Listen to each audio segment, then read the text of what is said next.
reaction progress karon sa samtangan sitwasyon samtangan sanding karon sa IP din sa imong bahin ni ako sa IP dako kay kalipay dako may kalipay sa leader na mo ang royalty gikan sa PBI kay matang nila sa daghang mga building na barog negosyo sa bisyo kay may kalipay sa barangay di Pure ilabi na sa PBI nga kinarong gid po sila ilabang di tuman ang ilang mga saan usa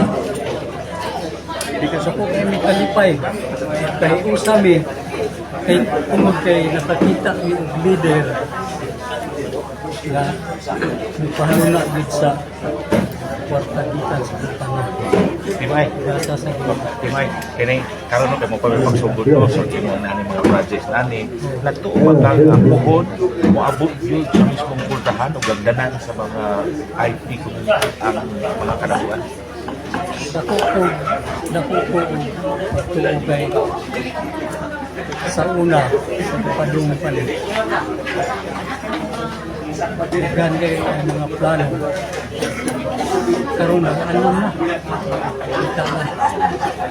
kay inihigayo na himo ko og mga project gabuhos pa ka kwarta napakanao pa ka sa kwarta pero pagka-develop na usaka ang mga ganap mo nang kuan lang negosyo sa isyo pagkawala na sa kumpanya nga lagi ko'y benepisyo abot sa mga community. So pasabutin mo ay ang indot ang project hindi mo ay magdadali dyan. Oo. Hindi ang leadership nila doon. Bukong banda, Okay, so salamat to si Timo ay Renaldo Sumino. Renaldo Sumino sa Barangay Barangay de Pure. Dipore. Okay, thank you so much Timo. Salamat tayo.